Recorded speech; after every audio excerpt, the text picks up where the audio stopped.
Pernahkah kita menghadapi masalah yang rasanya sulit diselesaikan? Kemana kita bisa bercerita? Siapa yang bisa menolong kita? Halo teman RKI, Assalamualaikum. Ketemu dengan saya Sarah Halimah, saya psikolog. Hari ini kita kedatangan 2 orang tamu. Kita persilahkan untuk memperkenalkan diri sekaligus amanah yang dipegang di RKI. Assalamualaikum warahmatullahi wabarakatuh. Kenalkan, saya Ana. Kadang-kadang dipanggil Ani juga. Nama lengkap saya Ana Mariani Kata Sasmita. Saya adalah konsultan keluarga Rumah Keluarga Indonesia. Oke, Ibu Ani sehat Ibu hari ini? Alhamdulillah. Alhamdulillah. Narasumber yang kedua, silahkan Ibu. Assalamualaikum warahmatullahi wabarakatuh. Saya Eko Yuliarti, Ketua Departemen Ketahanan Keluarga di BPKK DPP PKS yang selama ini menemani teman-teman RKI berkegiatan, dan alhamdulillah sore hari ini saya bisa bersilaturahim dengan teman-teman semuanya. Ada Ibu Ani dan juga Ibu Eko ya. Gimana kabarnya Ibu Eko? Alhamdulillah sehat Kak Sarah. Alhamdulillah. Hari ini kita mau sama-sama diskusi dan juga mengulik tentang buku Mentari Cinta Keluarga Indonesia yang sudah ditulis oleh para konsultan keluarga Rumah Keluarga Indonesia. Nah, kita mau tanya-tanya tentang bagaimana sih cerita-cerita kasus-kasus yang pernah ditangani. Kalau dari Kak Ani sendiri nih, judul dari tulisan Kak Ani ini adalah Tak Seharusnya Perceraian Itu Mudah Terjadi. Kenapa Kak Ani kira-kira bisa muncul kalimat tersebut? Pengalaman yang boleh diceritain Kak Ani? Iya, jadi sebenarnya saya menjadi konsultan itu berawal ketika saya lulus sarjana hukum. Gitu. Jadi orang yang konsultasi ke saya itu banyak sih memang pernikahan. Banyak yang aduh aku kepengen cerai nih gitu, udah nggak tahan lagi dan sebagainya gitu, seperti itu.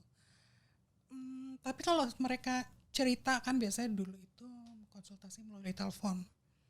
Kalau mereka cerita panjang lebar gitu, setelah saya dengarkan gitu ya, kemudian saya dialogkan gitu ya, ngobrol gitu ya, selanjutnya sebenarnya kalau saya pikir-pikir tidak perlu mereka itu sampai ke ranah hukum. Artinya cerai itu sebenarnya jalan yang paling akhir sekali gitu. Kalau kita lihat dari cerita mereka, dengarkan dengan baik gitu, sebenarnya masih banyak yang bisa dilakukan. Jadi sebelum sampai ke bidang hukum, sampai cerai di hadapan hakim ya, pengadilan agama, itu sebenarnya masih banyak yang bisa dilakukan antara suami, istri, keluarga. Jadi sebenarnya masih jauh gitu mereka-mereka yang curhat-curhat itu, yang konsultasi, walaupun judulnya konsultasi hukum ya, dan berniat untuk cerai, tapi sebenarnya masih banyak bisa diperbaiki deh. Sepele kadang-kadang. Benar-benar. Dan kalau mungkin kita bisa bahas ke tren kekinian ya, banyak banget kayaknya pasangan muda yang dikit-dikit punya masalah mikirnya langsung cerai. Mungkin ada pengaruh ya tingginya angka perceraian masa sekarang nih dibandingkan dengan zaman dulu. Menurut Kak Ani gimana? Sebenarnya sih sama saja ya, karena dalam berkeluarga, dalam pernikahan itu kan masalah itu ada aja gitu loh. Nah, bagaimana kita memandang masalah ini? Apakah masalah ini bisa kita selesaikan bersama antara suami, antara istri, antara keluarga gitu ya, atau ya itu tadi, ini sudah ujungnya, sudah selesai, aku nggak tahan lagi, udahan, itu begitu. Dan kalau kita lihat trennya sebenarnya ini dulu itu salah satunya kan saya ke pengadilan agama. Kadang-kadang suka ngobrol tuh sama panitra itu yang bertugas mencatat kasus-kasus yang masuk, perjalanannya bagaimana gitu tuh, dia yang catat gitu ya, administratif lah. Waktu itu saya ngobrol, Pak ini gimana nih, banyak yang cerai, terus kalau dilihat kok kayaknya problemnya sepele, hanya karena suaminya ngorok, itu bisa jadi bahan cerai kok. Oke. Gitu. Yang pokoknya sepele lah menurut saya gitu ya. Jadi kenapa kok banyak seperti ini Pak? Mbak, dia bilang gitu. Ini sebenarnya orang-orang yang datang ke pengadilan agama pada saat itu yang minta cerai itu sebenarnya memang sudah di ujung. Artinya di ujung itu, tapi di ujungnya itu karena biasanya mereka sudah melihat ada masa depan lain. Maksudnya di situ adalah udah mau nikah sama orang lain, salah satu pihaknya. Jadi yang kalau mereka nggak punya surat cerai dari pengadilan Mereka itu nggak ya nggak bisa bisa nikah menikah. lagi. Jadi seperti yang kemudian jadi pemikiran saya itu adalah ini kan fenomena gunung es berarti ya. Berapa banyak pasangan yang pisah rumah tanpa punya surat cerai. Berapa banyak pasangan suami istri yang bermasalah diem-dieman gitu ya. Atau mungkin lebih parah dari itu ya, yang tidak terungkap gitu, dan mereka tidak bisa menyelesaikan masalahnya sendiri, tidak tahu bagaimana harus mencari bantuan, itu seperti itu. Oke, banyak juga nih kayaknya. Mungkin beberapa kali saya juga menemui ya kasus-kasus beberapa pasangan merasa kalau kita nggak usah ngomongin masalahnya deh, supaya kita baik-baik aja dan nggak bertengkar gitu. Justru malah jadi semakin memendam masalahnya ya, sampai suatu saat nanti masalahnya meledak gitu. Dari yang tadinya mungkin sepele ya, dari yang ngorok gitu, lama-lama jadi merembet kemana-mana gitu. Padahal sebenarnya sesederhana komunikasi antar pasangan.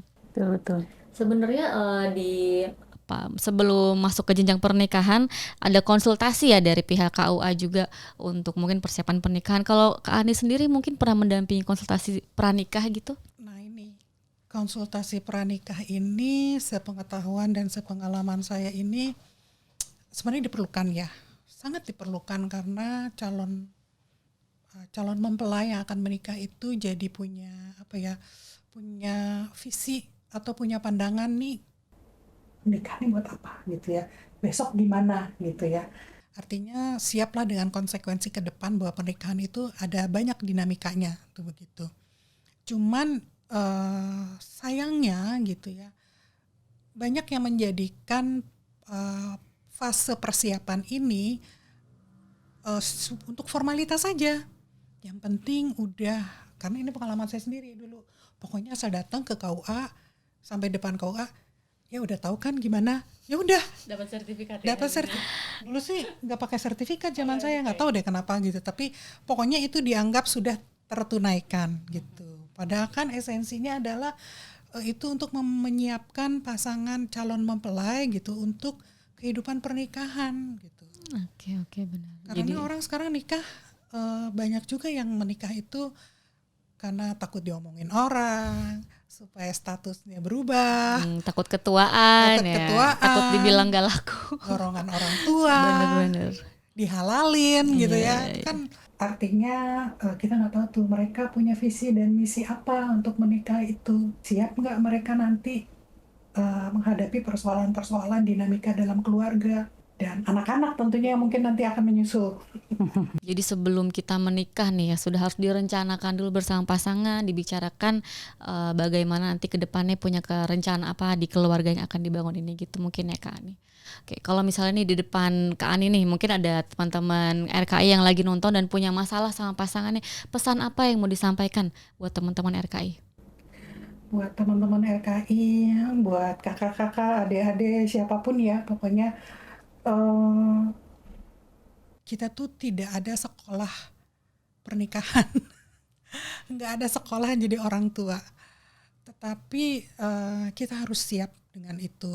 Artinya pertama itu ya, kita harus punya visi misi untuk menikah tuh apa ke depannya. Kemudian yang kedua, kalau punya masalah di dalam perjalanannya gitu ya, tetap optimis, tetap positif. Teman-teman nggak sendirian, banyak yang bersedia membantu, banyak yang bisa meminjamkan bahunya, banyak yang mau mewakafkan telinganya untuk mendengarkan curhat ataupun diskusi gitu ya. Seperti teman-teman di RKI ini, Masya Allah luar biasa ya RKI ini, teman-teman di seluruh Indonesia ini bersedia kok gitu diajak curhat, diajak berbagi gitu, diajak ngobrol, dan itu insya Allah kita lakukan dengan dengan senang hati gitu.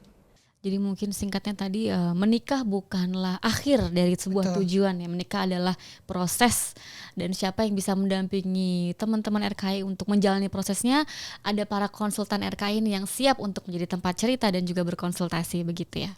Oke, sekarang ke Kak Eko nih. Saya baca banyak sekali Kak Eko mengangkat fenomena-fenomena kekerasan nih dalam ceritanya. Di buku juga ada cerita tentang KDRT ya, ada juga tentang pelecehan. Nah, kalau menurut Kak Eko sendiri, apakah ini menggambarkan bagaimana kondisi keluarga di Indonesia? Ya. Jadi tadi kita mendengar cerita Kak Ani menarik sekali ya, bahwa orang datang kepada para konsultan tidak hanya membawa masalah di awal, tapi ada juga yang membawa masalah udah di akhir begitu ya.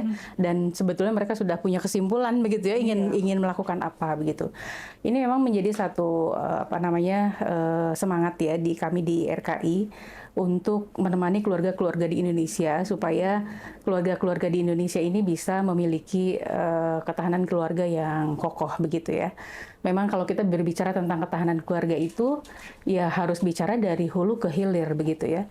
Bicara dari prinsip dasar berkeluarga sampai dengan bagaimana skill menjalankan keluarga begitu ya, termasuk parenting dan sebagainya. Jadi bicara tentang ketahanan keluarga, bicara tentang pembahasan yang sangat luas begitu ya. Nah, buku Mentari Cinta Keluarga Indonesia ini adalah sebuah hasil kumpulan cerita para konsultan RKI, terutama memang saat itu kami teringat gitu ya, bahwa kasus kekerasan dalam keluarga itu sangat banyak ternyata ya Kak Sarah ya, dan perlu banyak orang yang bersedia untuk memberikan bantuan kepada keluarga-keluarga yang sedang bermasalah begitu. Sehingga cerita-cerita yang ada di dalam buku Mentari Cinta Keluarga Indonesia ini adalah memang khusus tentang kekerasan di dalam keluarga begitu. Kisah-kisah sedih begitu ya yang terungkap dalam buku ini menjadi sebuah pengingat buat kita bahwa PR kita ini masih banyak begitu. Bahwa di sekeliling kita itu seringkali kita menganggap oh aman-aman aja gitu ya. Melihat keluarga seseorang tidak ada masalah begitu, semuanya diam gitu. Tapi seringkali di balik diamnya itu ternyata ada masalah tersendiri begitu ya. Nah, jadi kita ingin sebetulnya menyampaikan kepada masyarakat Indonesia bahwa ayo sama-sama kita melakukan pengokohan ketahanan keluarga begitu bersama dengan RKI ya. Oleh karenanya kita para konsultan RKI ini terus dilatih setiap dari waktu ke waktu mendapatkan pembekalan supaya mereka memiliki skill yang terus bertambah untuk menemani keluarga-keluarga di Indonesia menghadapi permasalahan keluarganya begitu Kak Sarah ya. Jadi kalau kita lihat di buku Mentari Cinta Keluarga Indonesia ini ragam masalah itu mulai dari yang ringan begitu ya, kita melihatnya begitu baru pada kekerasan sedikit begitu ya, tapi ada yang sampai sudah pada kekerasan fisik dan verbal, sehingga ada cerita bagaimana seorang ibu gitu ya dengan kondisi mental yang sudah sangat rapuh begitu mendatangi konsultan kita begitu. Jadi sebetulnya kita ingin mengajak keluarga Indonesia untuk ayo kalau ada masalah di keluarga kita selesaikan masalahnya begitu ya. Jadi kalau ada masalah di keluarga tidak didiamkan, tidak dianggap bahwa oh ini wilayah privat saya, orang lain tidak boleh tahu. Betul mungkin di satu sisi begitu ya. Tapi ketika kita berbagi dengan para orang-orang yang kita percaya ya, para konsultan, yaitu kita sedang mencari solusi sesungguhnya, bukan sedang membuka kekurangan keluarga kita begitu. Dan satu hal yang mungkin perlu disadari oleh kita semua masyarakat Indonesia bahwa tidak ada tuh keluarga yang nggak ada masalah begitu ya. Bahkan mungkin keluarga para konsultan ya kan ya. Masalah sih pasti ada gitu ya. Jadi jangan sungkan, jangan malu untuk mencari solusi atas permasalahan di keluarga kita. Karena memang masalah hadir untuk diselesaikan, bukan untuk didiamkan atau dilewatkan begitu saja. Karena banyak yang mereka datang kepada konsultan dengan masalah yang sudah banyak, sudah menumpuk, ya pada akhirnya jadi berat untuk menyelesaikannya, begitu Kak Sarah. Jadi kita ingin keluarga-keluarga Indonesia ini memiliki ketahanan keluarga yang baik tadi ya. Dan kalau kita bicara tentang ketahanan keluarga, intinya itu ada pada berjalannya fungsi keluarga begitu. Baik fungsi instrumental maupun fungsi ekspresif begitu ya. Fungsi instrumental itu terkait dengan fisik, kebutuhan anak-anak, kebutuhan istri, kebutuhan suami secara fisik begitu ya. Sandang pangan papannya begitu. Tapi kebutuhan ekspresif itu terkait dengan cinta yang diberikan, ditumbuhkan begitu ya. Kasih sayang yang saling mengisi di keluarga begitu. Bagaimana kehangatan itu dibangun begitu. Karena kalau kita lihat, ya kita ngobrol lah ya secara sederhana dengan ibu-ibu, dengan bapak-bapak begitu ya, itu banyak di antara kita yang untuk mengekspresikan bahwa ayo kita bangun kehangatan di keluarga aja, itu nggak tahu kehangatan itu apa begitu ya. Nah itu kan PR banget tuh buat kita gitu ya, karena sebetulnya itulah yang dibutuhkan oleh keluarga-keluarga kita pada hari ini. Kalau kita lihat kasus misalnya nih Kak Sarah ya, yang sedang viral hari ini, cerita tentang bagaimana sibling ya, saudara kandung itu bisa menyakiti saudaranya dengan merusak rumah tangganya begitu ya. Itu kan ternyata kalau diurut ya ke akar masalahnya, kabarnya si anak ini kurang mendapatkan perhatian dari ayahnya misalnya gitu. Dan itu jadi PR besar buat kita begitu ya. Bagaimana anak perempuan itu perlu memiliki kedekatan yang khusus dengan ayahnya begitu, sehingga dia tidak mencari sosok lain begitu yang bisa menenangkan dirinya begitu, karena di keluarga, di rumah dia sudah mendapatkan itu dari ayahnya begitu. Jadi mudah-mudahan kita semua bahu membahu untuk bisa menjadikan keluarga-keluarga kita keluarga-keluarga yang kokoh gitu. Ya, amin. Saya jadi ingat nih ada peribahasa kalau di bahasa Inggris, it takes a village to raise a child. Jadi kita butuh mungkin hampir semua orang di tempat itu untuk membesarkan seorang anak, karena kita nggak sendirian yang membesarkan seorang anak. Tadi kalau cerita dari bagaimana seorang anak membutuhkan kasih sayang nggak cuma dari ibunya tapi juga ayahnya, mungkin di sana ada tetangganya ya, mungkin ada orang lain di sana. Kalau misalnya nih Kak Eko, kalau misalnya Kak Eko, di depan Kak Eko nih ada seorang atau keluarga yang membutuhkan saran tentang masalah kekerasan dihadapi oleh anaknya, apa ya saran yang bisa diberikan kepada mereka? Ya, saya ingin menyampaikan kepada semua keluarga ya di Indonesia khususnya, bahwa ketahanan keluarga itu tadi ya harus dipahami dari prinsip yang sangat mendasar sampai kepada skill-skill itu tadi. Prinsip yang paling mendasar yang mungkin seringkali kita lupa untuk mengangkatnya, itu adalah untuk apa sih kita berkeluarga gitu. Ya, tadi Kak Ani menceritakan kasus-kasus yang sangat banyak di mana orang dengan mudah memutuskan untuk udahan gitu ya. Itu saya pikir karena memang prinsip berkeluarga itu tidak dipahami dengan baik. Jadi keluarga ini kan secara teori ya disebut sebagai unit terkecil dari masyarakat begitu. Tapi dia tidak bisa terlepas dari person yang ada di dalam keluarga itu, saling mempengaruhi. Ya, personal di dalam keluarga itu akan menjadikan keluarga seperti apa, dan keluarga juga berpengaruh tuh terhadap personal yang ada di dalamnya. Termasuk juga dengan masyarakat kan begitu ya. Nah, prinsip dasar dalam berkeluarga itu adalah prinsip dasar eksistensi kita sebagai manusia berada di muka bumi begitu. Kalau sebagai muslim kan kita sudah jelas ya Kak Sarah ya, bahwa prinsip kita berada di muka bumi ini diciptakan oleh Allah untuk ibadah, menjadi pemimpin-pemimpin gitu ya di muka bumi begitu. Itu sebabnya kenapa kita agama Islam mendorong seluruh kita, semua kaum muslimin, bahkan semua manusia untuk berprestasi gitu. Bukan berprestasi berarti bisa ini bisa itu begitu ya, tapi berkontribusi menjadi unsur peradaban yang memakmurkan bumi begitu.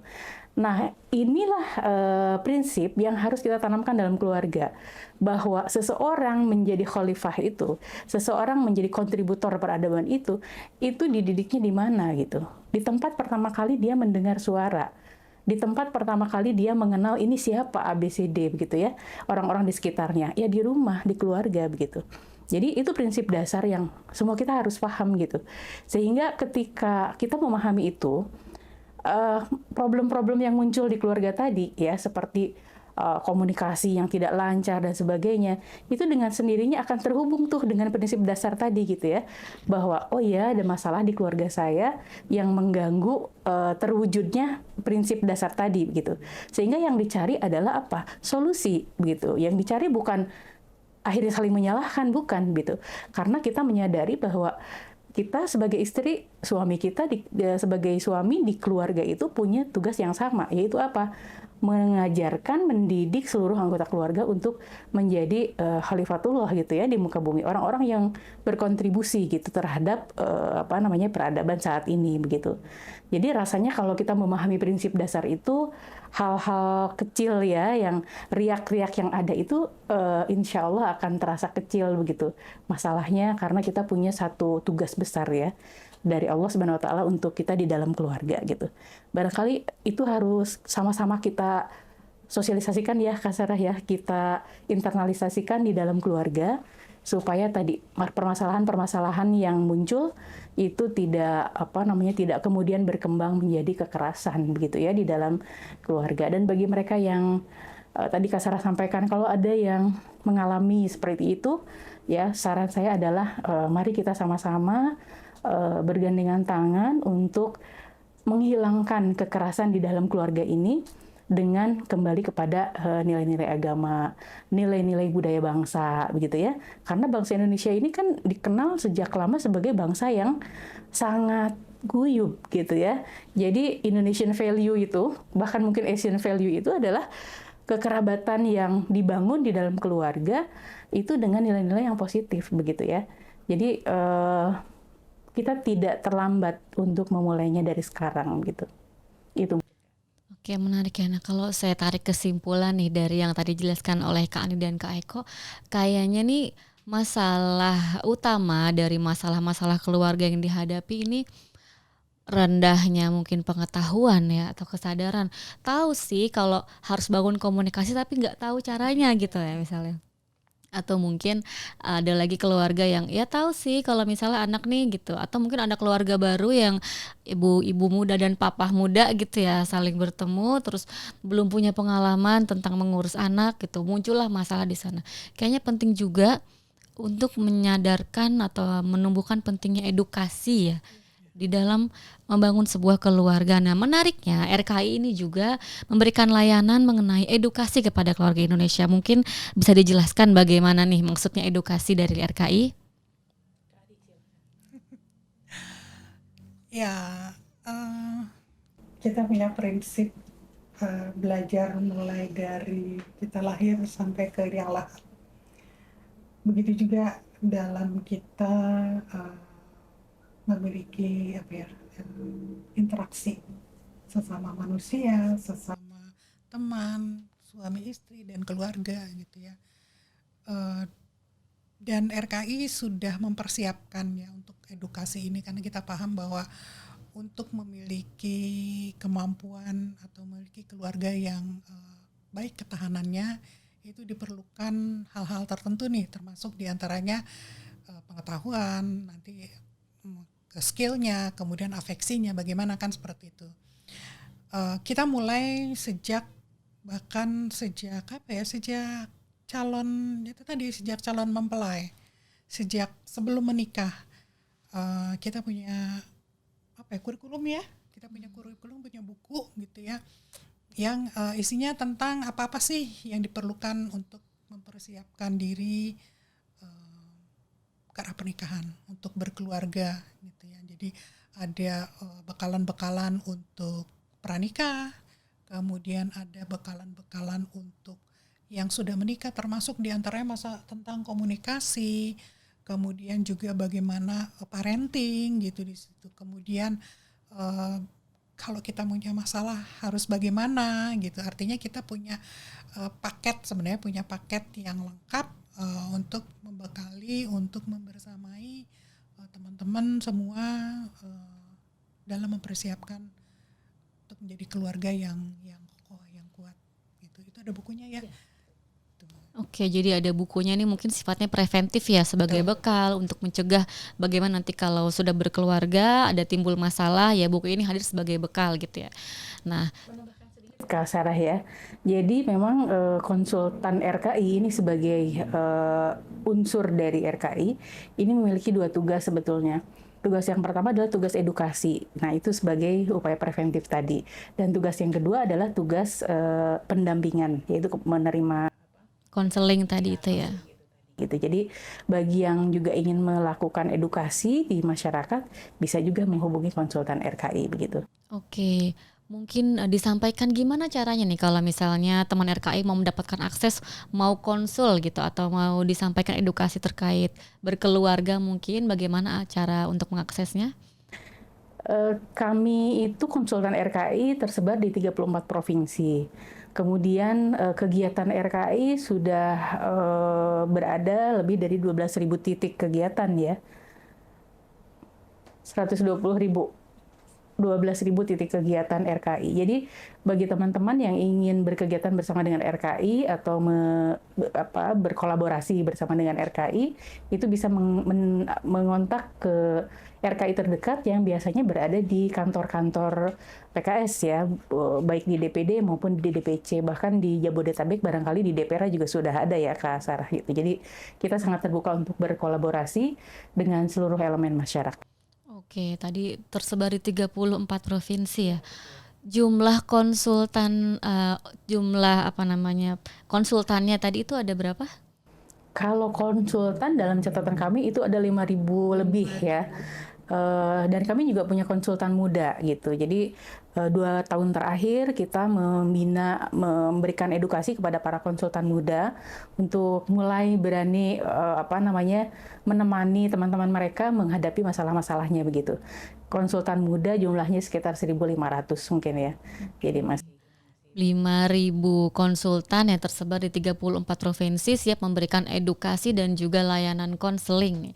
Dan juga tadi tersebar 1.500 konsultan muda. Nah, saya mau bertanya nih, ada anggapan katanya nih kalau mau ngasih konsultasi, terus misalnya konsultannya masih muda gitu. Emang kamu tahu apa gitu, mungkin ya ada pertanyaan gitu. Emang punya pengalaman apa gitu. Ada nggak upaya dari RKI sendiri, apa sih yang dibekali kepada para konselor ini supaya bisa mendampingi para keluarga? Kira-kira upaya atau bekal apa yang diberikan kepada para konsultan? Ya, sebenarnya sama ya seperti kita nih konsultan udah Senior. lawas, sudah senior. Sama, kita semua mendapatkan pembekalan. Ya, dapat pembekalan. Ada pelatihan. Jadi untuk para konsultan muda ini juga dilatih bagaimana kalau ketemu klien, apa istilahnya klien ya. Pokoknya yang mau curhat, yang mau konsultasi, itu kita sudah persiapkan bagaimana menghadapinya, kemudian bagaimana merujuk, ya itu juga kita beri pelatihannya. Oke, ada pelatihannya berarti ya. Betul. Apakah harus yang sudah berkeluarga atau harus yang sudah punya anak nih baru bisa jadi konsultan atau gimana kriteria konsultan itu sendiri? Sebenarnya enggak ya, karena yang kita beri pembekalan kemarin itu sangat beragam. Karena kita juga menyadari bahwa problem keluarga Indonesia ini kan bukan hanya yang sudah menikah saja. Justru adik-adik kita, anak-anak kita yang para teenager, yang masih remaja, itu justru sekarang banyak menghadapi problem ya. Mungkin kalau dulu zamannya kita masih kecil, kalau ada problem sama orang tua, kita kabur, minggat gitu. Nulis diary gitu ya. Tapi kalau kita lihat sekarang anak-anak ketika menghadapi problem entah dengan temannya atau keluarga, dengan ayah ibunya gitu ya, mereka nulis di sosmed. Betul.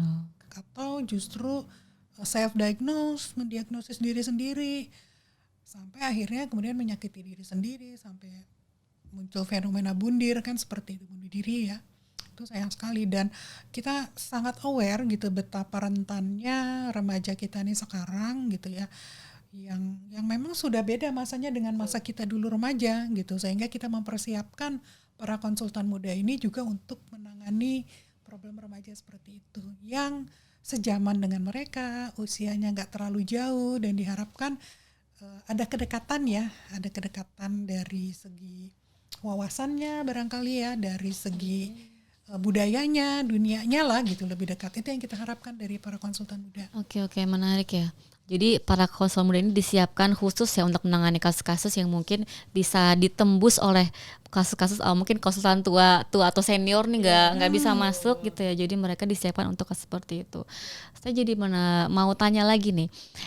Kadang ketika saya pun sendiri ya sebagai psikolog mendampingi untuk konsultasi, emosi klien gitu atau mungkin masalah-masalah klien secara nggak sadar mungkin terinternalisasi ke dalam diri saya ya, masuk saya jadi ikutan marah atau ikutan sedih gitu. ternyata saya juga baca di sini disebutkan bahwa ada fenomena pasir hisap gitu.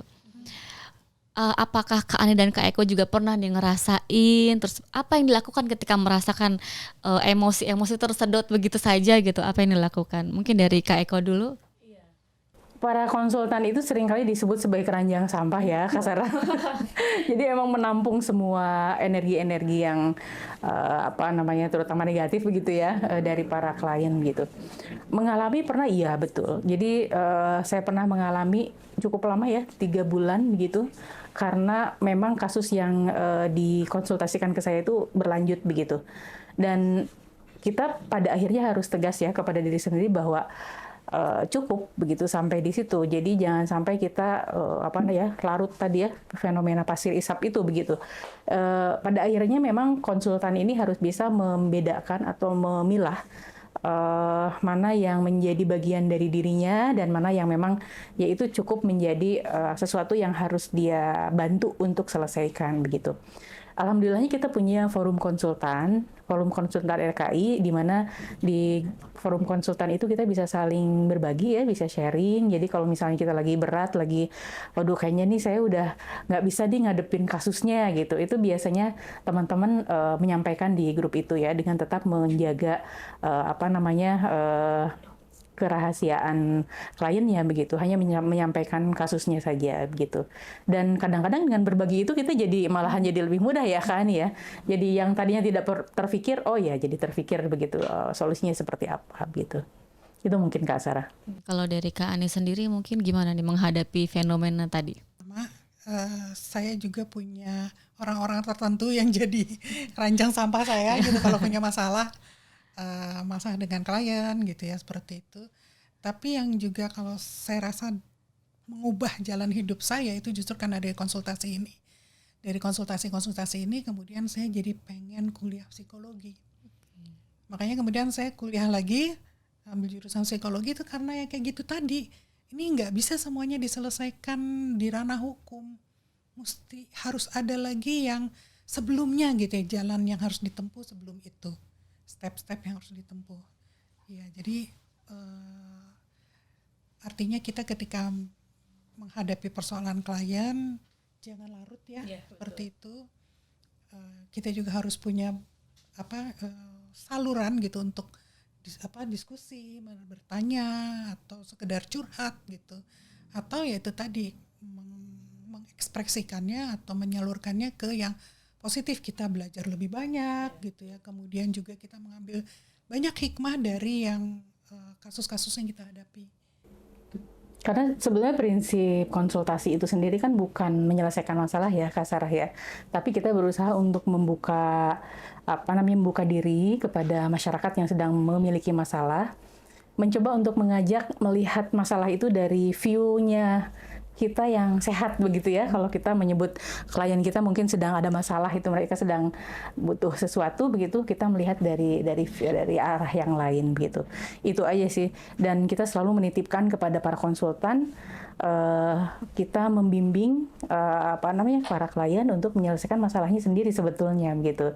Jadi sifatnya kan kita hanya memberi masukan ya, bukan sesuatu yang memang seperti dokter gitu, ini obatnya instan, nggak begitu ya. Jadi para konsultan itu seperti itu kondisinya. Jadi konsultasi ini sifatnya memberikan saran ya.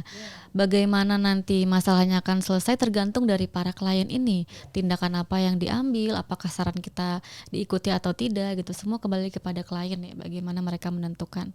Oke, nah kemudian saya jadi penasaran, ada nggak sih pengalaman yang kurang menyenangkan yang pernah dirasakan oleh kakak-kakak ini ketika mendampingi nih para keluarga? Ada sih. Pastinya ada sih. Pertama adalah saya sering kaget sendiri gitu ketika klien bercerita gitu, wah gitu ternyata parah banget nih gitu. Itu satu gitu ya.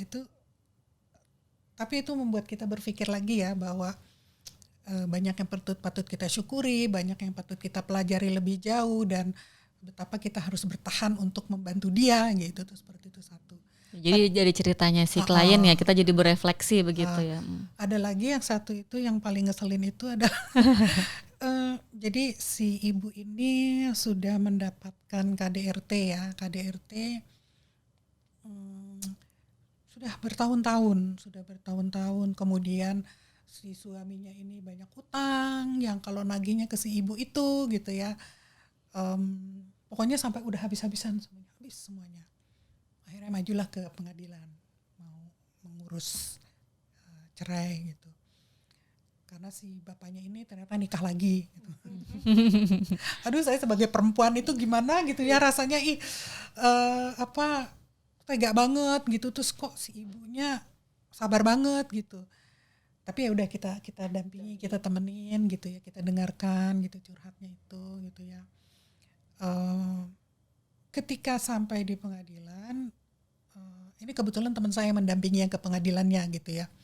Ketika sampai ke pengadilan, ketika palu hakim itu mau diketok cerai gitu ya.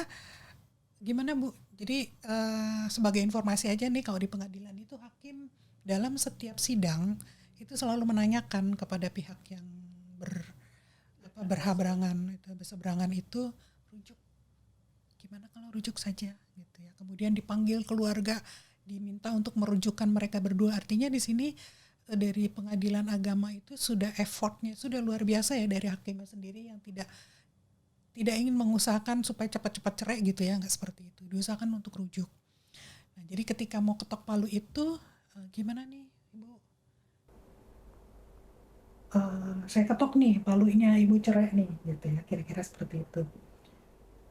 Kata si ibunya, ya Pak Hakim, saya pikir-pikir dulu deh, saya masih sayang. Kita yang mendampingi gitu ya, itu gemes banget gitu ya Allah ibu. Ibu itu udah habis-habisan gitu ya materi, ya fisik, ya secara emosional juga gitu ya. Tapi ketika kita sudah melihat, wah ini udah mau akhir nih, kita mau selesai nih kerjaan kita mendampingi, ternyata si ibunya masih mau berpikir-pikir. Tapi ya itulah seperti yang tadi Mas Sarah bilang, keputusan ada di tangan klien. Ketika melihat si ibu itu ternyata masih ingin menjaga pernikahannya dengan suaminya, dan ini beda ya ceritanya dengan yang di buku ini ya, si ibu yang berbeda ya. Jadi kalau yang di buku itu tuh memang sudah physically sudah babak belur gitu ya, sudah perhitungannya sudah nyawa dan anaknya. Kalau ini si ibunya bukan KDRT yang seperti itu, tapi lebih kepada emosional, verbal gitu, seperti itu. Akhirnya kita bisa memahami artinya di sini walaupun kita sudah bukan karena mau cerainya nih yang kita tunggu-tunggu, bukan, tapi karena ini pekerjaan kita mendampingi si ibu selesai sampai di sini gitu, seperti itu. Tapi yang kita lihat itu ya tadi kita jadi memahami bahwa tadi keputusan ada di tangan klien, dan klienlah yang harus memutuskan apa yang terbaik untuk dirinya gitu. Dan karena itu bukan seperti kasus yang mengancam nyawa gitu ya, udah akhirnya kita mundur. Jadi selesai sampai di situ kasus itu. Jadi pendampingan yang selama ini diberikan gitu ya berakhir dengan kembali lagi gitu ya. Sementara ibu sadar bahwa sebenarnya dari bersama dengan pasangan itu sudah mungkin merugikan dia secara fisik, materi dan emosi gitu kan ya. Sudut pandang kita ya gitu. Benar. Baik. Kalau dari Kak Eko sendiri mungkin ada cerita yang kurang menyenangkan apa nih? Kurang menyenangkan atau jadi kalau ingat saya jadi pengen ketawa juga nih Kak Sarah. Jadi saya pernah suatu hari memberikan kajian ya di satu tempat gitu yang ternyata suaranya itu terdengar sampai ke luar, ke warga sekitar begitu. Rupanya di antara warga sekitar itu ada seorang bapak yang memang sedang bermasalah dengan istrinya begitu. Dan dia sudah pada tahap mengajukan perceraian ke pengadilan gitu. Nah, begitu dia mendengar kajian saya, dia tertarik untuk konsultasi begitu ya. Kan saya tidak menduga ya bahwa ada kok nyangkutnya di bapak-bapak begitu ya. Kan konsultasi. Saya persilahkan untuk konsultasi dan mempersilahkan yang bersangkutan untuk datang ke rumah saya begitu. Nah, begitu saya sampai di rumah, ternyata suami saya nggak di tempat kan, entah ya ada kegiatan lain di luar rumah gitu yang pulangnya itu agak sore atau malam gitu. Jadi saya bilang, Pak besok aja ya karena di rumah saya sedang tidak ada suami saya gitu. Saya kan juga nggak mungkin menerima tamu laki-laki, nggak ada ya orang laki-laki dewasa di rumah kan begitu. Nah rupanya memang orang kalau lagi bermasalah ini ya punya jadi sangat agresif begitu ya. Pengennya waktu itu juga gitu. Nah jadi ketika saya berikan info seperti itu, si bapak ini malahan ngomel-ngomel lah gitu ya, marah dia gitu. Mengumpamakan pasien yang sedang sakit perlu dokter, kok dokternya malahan menutup diri gitu. Itu antara saya pengen ketawa sama emang mungkin kasihan juga gitu ya bapak ini. Dan pada akhirnya saya sarankan ya udah Pak online aja begitu ya, lewat lewat telepon atau lewat WhatsApp gitu. Tapi tidak berlanjut tuh konsultasinya. Karena ngotot pengen langsung. Iya ya, gitu, akhirnya ya udah mundur gitu. Tapi itu jadi saya ingat terus ya bahwa memang orang kalau sedang dalam masalah itu ya jadi sangat agresif gitu untuk menumpahkan masalahnya gitu ya. Oke, kita jadi penasaran nih mau tahu ada nggak sih pengalaman yang kurang menyenangkan yang pernah dialami oleh kedua konsultan kita, Kak Ani? Ya, sebenarnya mungkin bukan kurang menyenangkan ya, lebih kepada endingnya itu nggak terasa gitu, closingnya tuh nggak ada gitu ya. Jadi ketika si ibu yang curhat atau konsultasi pada saya seperti yang di buku itu, kan dia jadi korban KDRT dari suaminya ya, dipukulin, ditendang, ya, tentunya terluka gitu. Kemudian yang menjadi luka batin juga adalah perlakuan itu dilihat juga oleh anak-anaknya gitu ya, tuh seperti itu.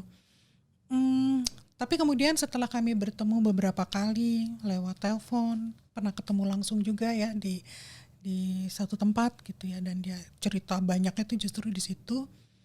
Tapi kemudian beliau tidak menghubungi saya lagi, otomatis tidak konsultasi lagi, hilang aja gitu ya. Nah itu yang menyisakan pertanyaan dari saya, wondering kemana si ibu ini gitu, apa kabar beliau, apakah beliau baik-baik saja gitu, apakah permasalahannya sudah selesai gitu, karena saya merasa tidak banyak membantu gitu, saya hanya mendengarkan curhat beliau gitu. Sebenarnya oke, nggak apa-apa sih kita hanya mendengarkan gitu, yang penting kita sudah berusaha untuk membantu. Dan karena saya merasa tidak banyak membantu, cuma mendengarkan saja gitu, walaupun sebenarnya mendengarkan itu juga sudah bagian dari proses kita memberikan fasilitas healing ya untuk curhat gitu, supaya merasa lebih enak. Kan bendungan di dalam hati yang sudah menumpuk itu kan kalau dicurahkan, diceritakan kepada orang, menceritakan permasalahannya dia, itu sebenarnya sudah sebagian dari penyelesaian persoalan gitu ya. Dan itu sih sebenarnya yang menggantung ini ya, yang membuat closingnya tuh nggak ada gitu di saya. Masih sampai sekarang saya masih bertanya-tanya, masih mendoakan si ibu itu, ya Allah semoga ibu ini diberikan solusi yang baik gitu ya, dan kemudian bisa hidup lebih baik lah sampai sekarang. Oke, amin. Gitu. Dan bagi kami ya konsultan keluarga Indonesia, nggak apa-apa kalau misalnya ada klien yang datang curhat aja gitu, kita menyediakan telinga. Mungkin kita tidak bisa memberikan saran, kita mungkin tidak memberikan nasihat ya, mungkin kita cuma bisa meminjamkan telinga kita gitu ya, dan mendengarkan, dan mudah-mudahan itu bisa membantu. Oke, nah ternyata tadi kita udah dengar pengalaman kurang menyenangkan dari Kak Ani dan Kak Eko, tapi kenapa nih sampai sekarang, saya penasaran, mungkin bisa mewakili jawaban dari para konsultan RKI juga ya, kenapa sampai sekarang masih mau jadi konsultan RKI dengan berbagai macam pengalaman yang gak menyenangkan itu? Kak Ani dulu mungkin. Kalau bagi saya sih, pengalaman yang tidak menyenangkan itu tidak bisa dihindarkan, ada aja gitu ya. Tapi semangat untuk membantu orang lain gitu ya, untuk melalui perjalanan berkeluarga dan pernikahannya sampai selamat, sangat semangat juga untuk memberikan memberikan berbagi ilmu yang selama ini saya ketahui gitu ya. Misalnya kayak dulu saya pernah konsultasi via radio juga, ketika itu membahas tentang KDRT. Sebenarnya bukan konsultasi, membahas KDRT, memberikan contoh tentang perempuan gitu. Tapi yang kemudian menelpon ke radio nanya langsung itu, ibu tidak adil katanya. Saya laki-laki, saya yang di KDRT sama istri saya katanya. Itu seperti itu. Nah, jadi yang seperti itu ya yang perlu dibantu gitu, mau laki-laki mau perempuan gitu. Mereka butuh bantuan, dan kadang-kadang orang-orang seperti itu seperti yang dialami Kak Eko juga, bahwa kemana lagi sih mau membawa permasalahannya dia gitu, kepada siapa sih dia bisa cerita, dia bisa minta tolong. Nah, saya rasa teman-teman konsultan yang lain juga merasakan ya, dan memiliki semangat yang sama, bahwa semangat membantu sesama siapapun dia, mau laki mau perempuan gitu ya. Dan salah satunya kesempatan kita untuk beramal soleh ya, memberikan pelayanan terbaik melalui RKI ya di sini gitu. Makanya kita senang membantu aja gitu, walaupun endingnya tadi di depan hakim mundur gitu ya, atau gimana, itu bagian dari dinamika tugas kita lah ya. Oke, Masya Allah, jadi ladang amal ya untuk para konsultan. Kalau dari Kak Eko sendiri? Ya, para konsultan RKI itu memang rata-rata volunteer ya, artinya kita bekerja tidak mengharapkan sesuatu begitu ya. Berarti nggak ditunjuk ya, volunteer. Dan nggak ada tarifnya juga. Itu yang penting. Ya, jadi, kalau saya secara pribadi itu bersyukurnya karena dari setiap kasus yang ada itu kita bisa belajar ya Kak Sarah ya, baik untuk pribadi kita maupun untuk nanti kalau ada yang punya masalah bisa solusinya seperti apa begitu.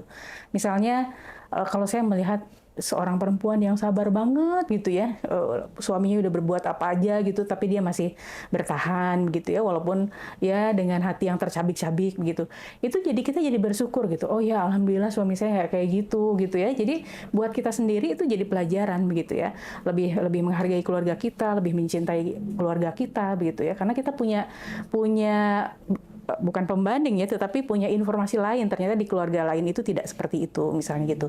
Jadi banyak sekali pelajaran yang bisa kita dapatkan, dan yang lebih menyenangkan itu ketika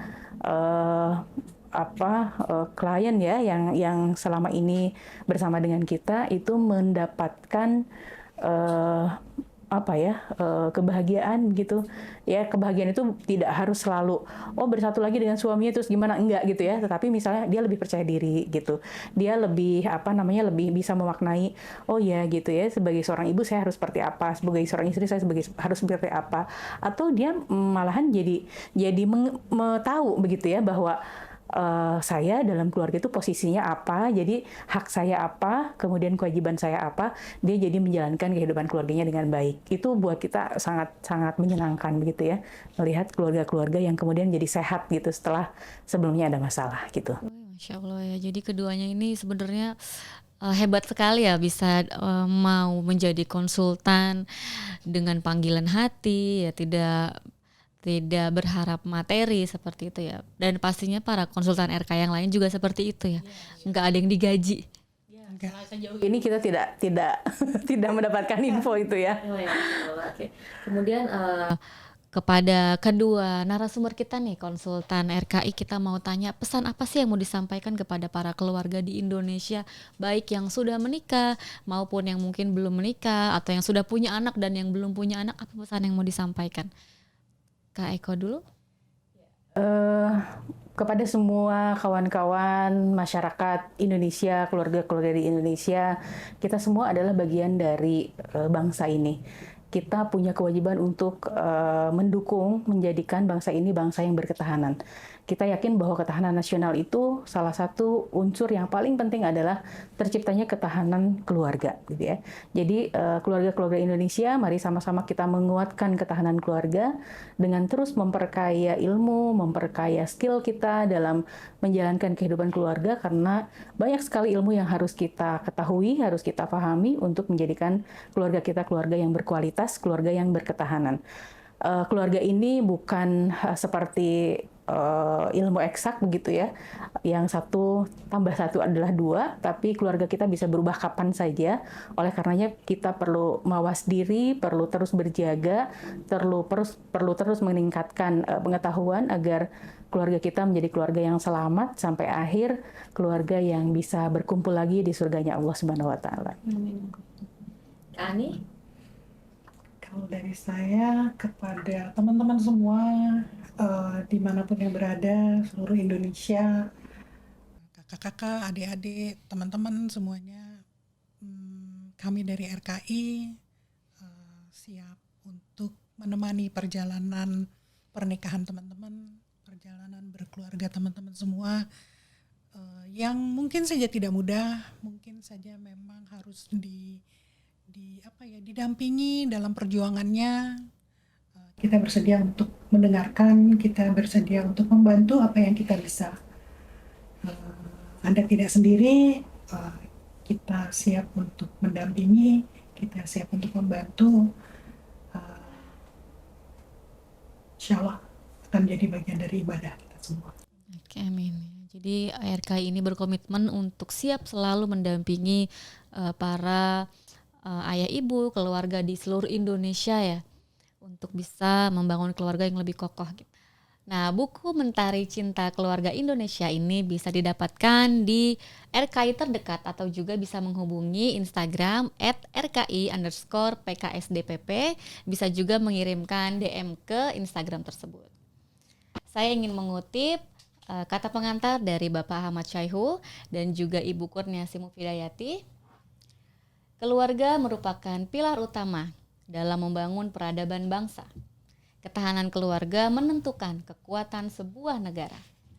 Mentari Cinta hadir untuk menjaga kekokohan dan ketahanan keluarga Indonesia. Selamat Hari Keluarga Nasional 29 Juni 2024. Salam hangat dari kami, Rumah Keluarga Indonesia. Assalamualaikum.